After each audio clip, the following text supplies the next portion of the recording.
Ready for decapitation, amputation, and evisceration. Let's go. That's a lot. That's a lot. How do you feel about a boy named Andy? Andy.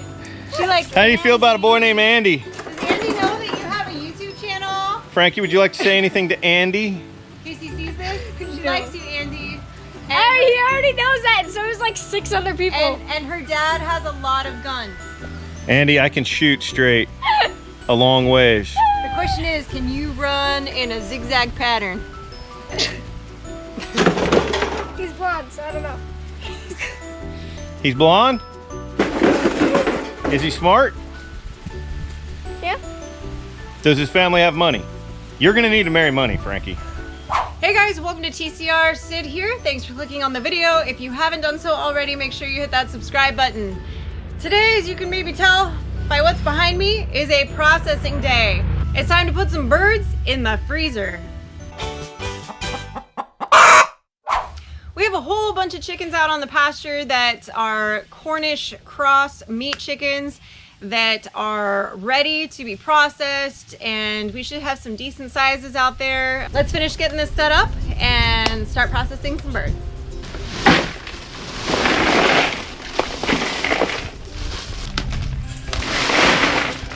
I'm gonna go ahead and add a decent amount of salt. This is some ice cream rock salt. I'm gonna go ahead and add this before I add some water to really keep it cold. Frankie's back here going, Cindy, what's your favorite scary movie? That one right there. Well, there you go. There was a spider. So the items we're gonna need today, of course, are number 1, chickens. Number 2, a big cooler full of ice with some salt and water like I showed you a minute ago. You're gonna want a scalding pot and some propane with a burner there for your scalding water. I like to add a little bit of dish soap to it to help the feathers separate. You're gonna want some good knives. I like to use the little X-Acto surgical blade for actually doing the deed. Mike has a couple other knives he likes to use for when he's actually gutting. And a good set of poultry or kitchen shears. You're also gonna want some kind of a cone, restraining cone. You can make these yourself. We have some that we've purchased that we've used for several seasons. Restraining cones that the chicken fits right inside. You're gonna want a couple of containers for anything that you're saving as far as, you know, heart, gizzard, things like that, the necks, all of that. And of course hose, because you want some running water. And a nice table to work on. So with that being said, let's get started. It's important to note that we use restraining cones for our method. Now it's also, we feel like a little bit more humane. The animal kind of goes into sort of like a little bit of a trance. It kind of gets really calm, and you're basically just bleeding it out. So it's essentially just kind of going to sleep. So there's no real like big trauma happening. The reason that we don't chop the heads off, you know, you hear that expression, chicken running around like its head's been cut off. You run the risk of bruising the meat or damaging the meat while the bird is flopping around instead of being in the restraining cone. Keeps it from, you know, making the meat look like it's been damaged or bruised, especially if you're processing these birds for sale. Mike's over here sharpening his knives while we are just waiting for the water to come up to temp. We want it to be about 155, 160 while we're doing Cornish. And Frankie has just brought over some birds from the pasture. There's a small one in here because it needs to die because it pecked me. Understood. You hear that? Solid. All right. What are you doing? I'm getting a bird to put in the cone. Here, buddy. Oh, you're a big one. Yeah, that's what they all say. Oh, that is giant. You're welcome. That's gonna have to go in the turkey cone. Yep. Don't go into He's the running fire. toward the fire. I know, legitimately. Just do it. Just do me now. Just cook me now. Yeah, I just ended up. Thanks for that rotisserie chicken. Come on, settle down, bud. I keep threatening that one day I'm gonna invent a cone or make a cone that has built-in stalks for the legs. Because these guys, a lot of times, will kick their way out of the cone while you're trying to work with them. That's gonna be good, okay. There we go.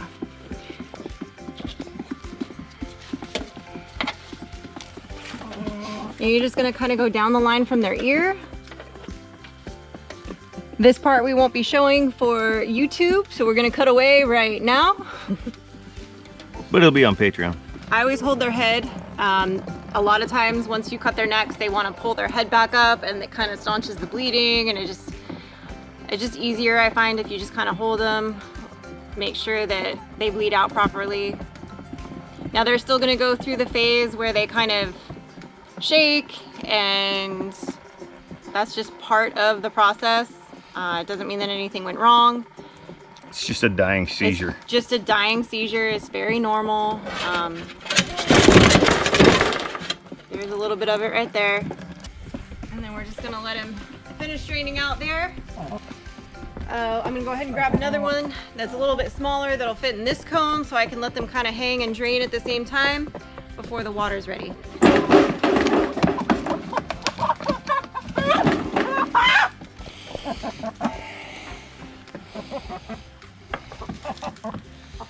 $160, $161. Alright.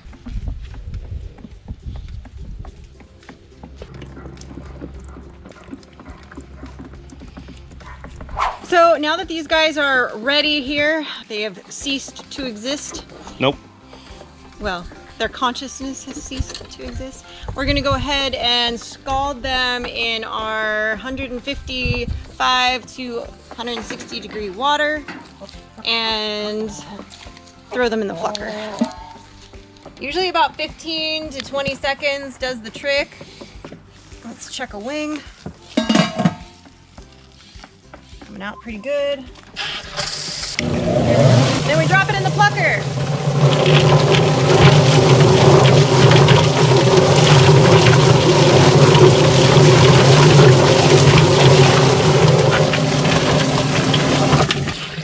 There we go. Again, usually for a bird this size, usually about 15 seconds will do the job. We're gonna bring it over here and get the last few little feathers off of the wings or wherever that usually stick. That's a pretty well-plucked bird. But pretty, yeah, there's just a few little stragglers here down by the kneecaps and stuff. I'm not worried about this because this is gonna go bye-bye in a minute. And sometimes in the hip area you get a couple stragglers in there, but pretty clean bird. Ready for decapitation, amputation, and evisceration. Let's go. That's a lot. That's a lot. First thing I like to do is go ahead and take off the head. We're gonna keep that and the feet because we're gonna feed them to the pigs. What I like to do is open the neck up, the skin around the neck. Once I get the neck skin opened up, what I'm doing is I'm looking for the crop. Now, we tend to not feed the morning that we're going to process so that crop's not all full, because that makes it a real mess and a challenge. But you know, the crops on these are a bit of a challenge anyway. So we're looking for that right there, and I have to pull it away from the connective tissues. That crop's kind of connected to the inside of the breast, and I'm just pulling it and disconnecting it. There we go, see that?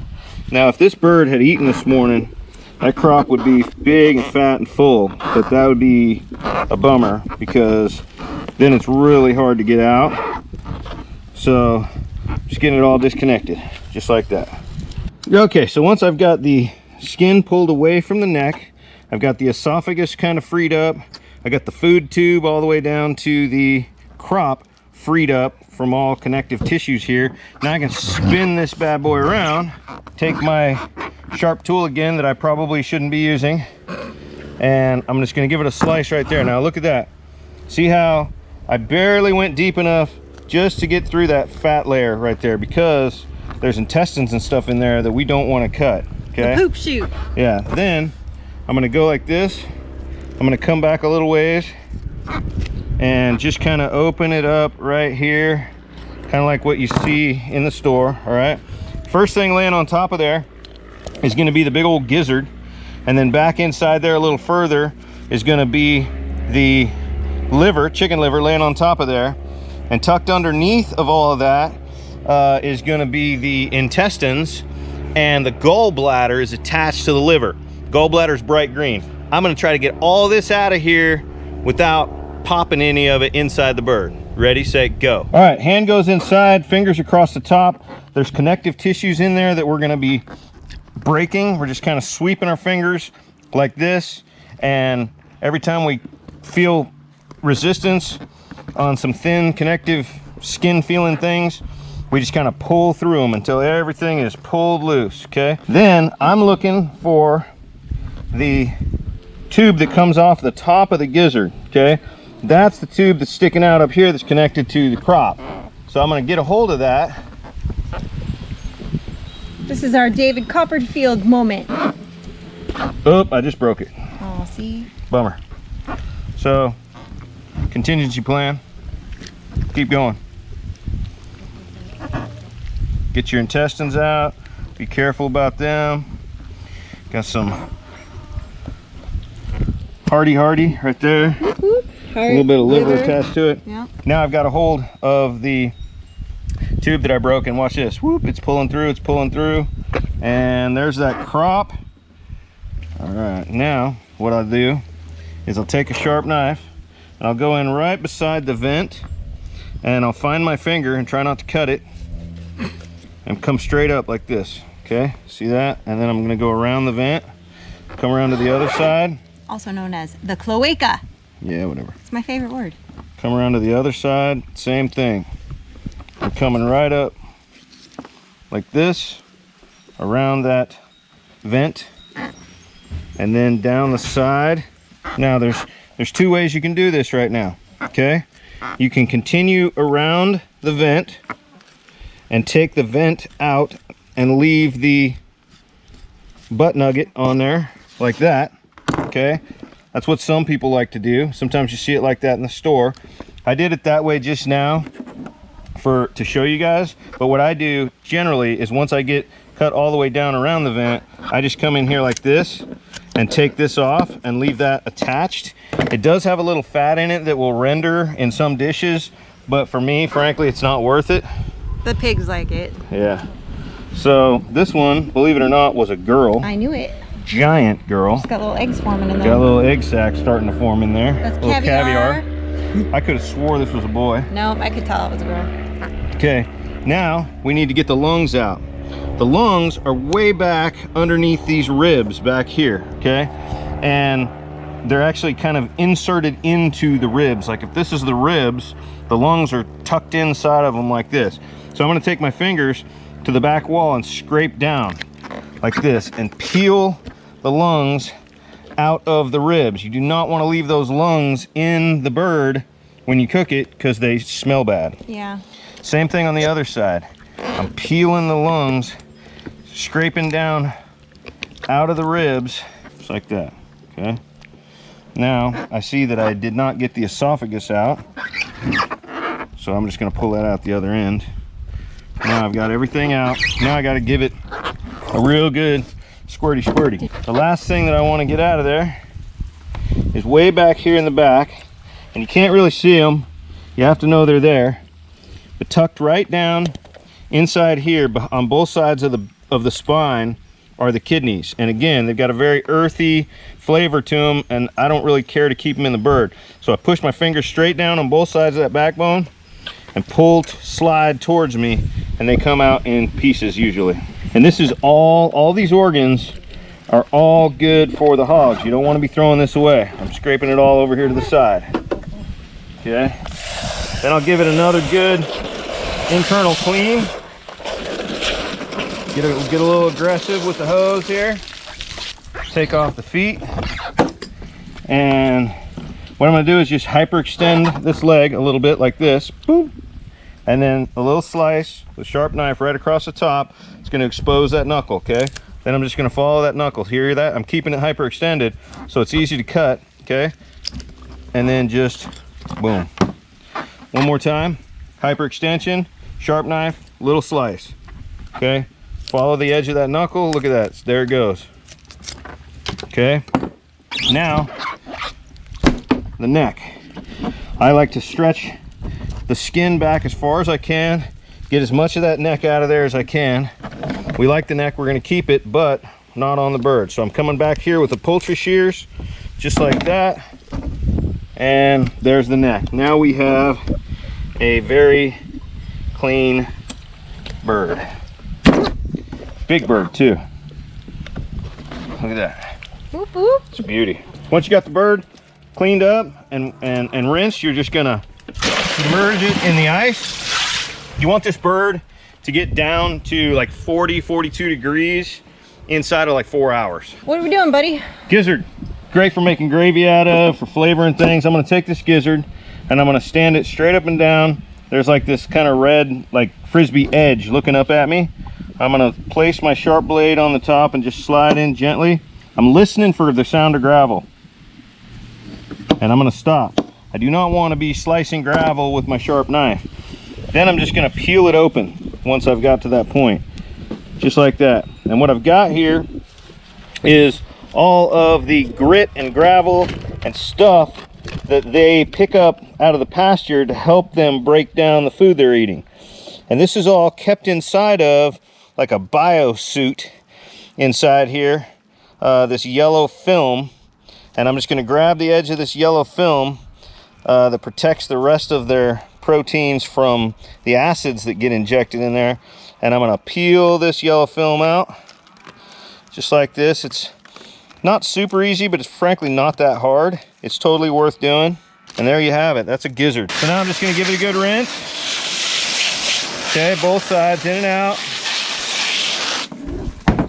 And I have a clean gizzard that I can use to make gravy or flavor up any dish I want. Throw it in the ice.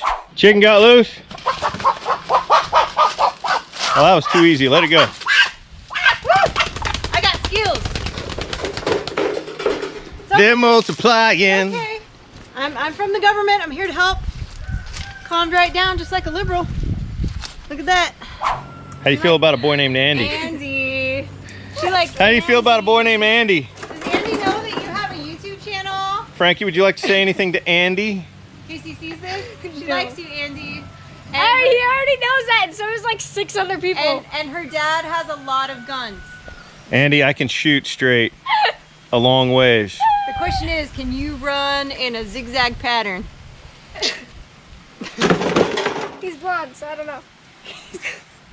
He's blonde? Is he smart? Yeah. Does his family have money? You're gonna need to marry money, Frankie. Kiss it, don't kiss it. It's gonna peck you in the face. Or you can put it in there. Pecks me in the face, then it's really dead. Oh, Nick, you're threatening it, are you? Wow. Yeah, that's what I did to the first bird. Pecked me. Now it's dead. Wrap those legs up. Remember that when you're in college. Easy. Good job.